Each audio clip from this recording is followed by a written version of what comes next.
Howdy y'all, fast forward 289. So,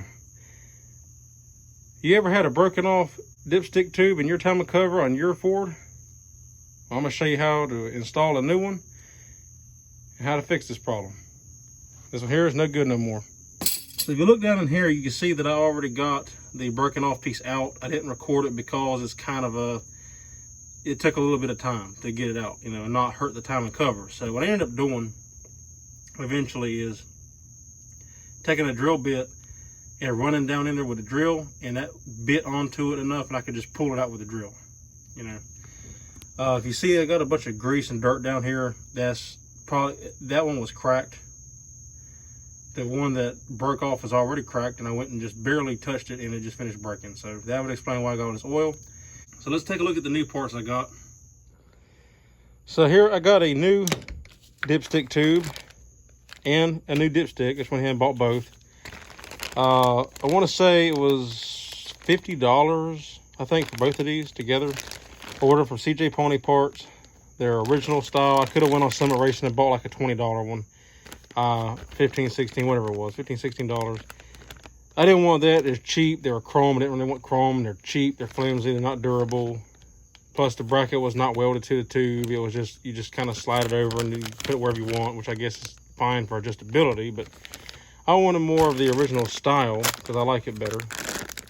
And it already comes in the Ford blue, even though I'm gonna paint this motor black eventually. It does come already painted, so that's nice. Don't have to worry about painting it.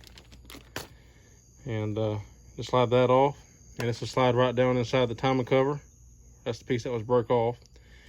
And yeah, so we got that. And then a brand new dipstick here as well. So there we go. Got a nice pretty finish on it. See, it's got the proper marks on it, just like the original is supposed to have. You got add, 2 dots, then 2 dots for good, and then 2 dots for full. And so yeah, it looks good.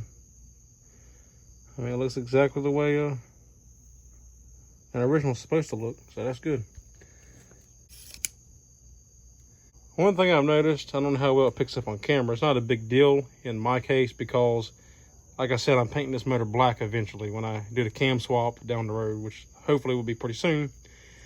So all this will be black when I paint the motor black, but if you look, if the camera will pick it up, you got 2 shades of blue here.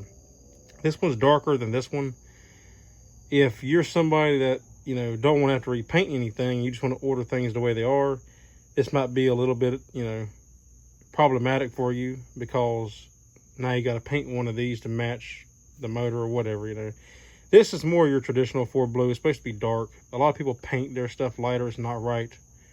I might do a video on that one day, but the Ford blue, the original traditional Ford blue is not light blue. It's always been the dark blue. And actually, to be honest, I think Ford blue is actually darker than this, you know, but this is close. This is very close to what Ford blue always used. Or the Ford blue that Ford always used, I should say. But there, it's a nice piece though. I like it. Let's get it installed in the car. Okay, so first I'm gonna kind of clean up a little bit of this oil. I'll take it out in the yard and hose it off better later, but I just want to kind of get the bulk of it off. I'm just gonna use a little bit of carburetor cleaner here and just kind of spray it down a little bit. Yeah, I just want to clean it up a little bit, make it look a little bit better. Don't forget to plug off your hole so you don't get carburetor cleaner or whatever you use to clean it with in there, and don't want dirt falling in there either. That looks a little bit better. Before I stick it in the hole, I'll put a little bit of RTV around it. I mean, like literally a little, not much at all, just to kind of help seal it. I'm gonna go ahead and drop it here in the hole,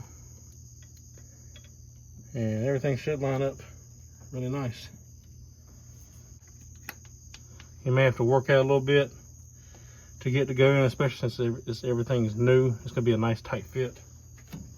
So just take your time, don't rush it, you don't want to break the new tube.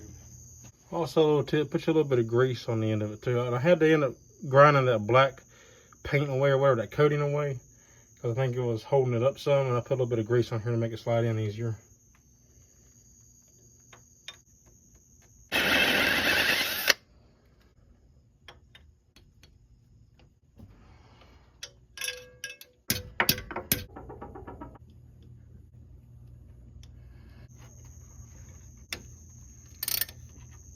All right, now we're ready to reinstall our alternator. You want to grab your bolt and your spacer.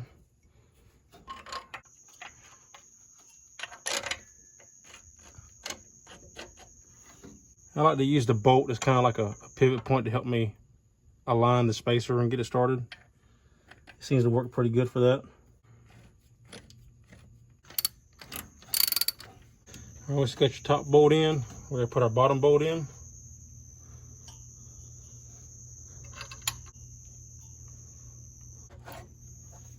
All right, now once we got our top and bottom bolt in, and you want to leave it loose where you can still pivot this back and forth. Now we're going to put the belt on.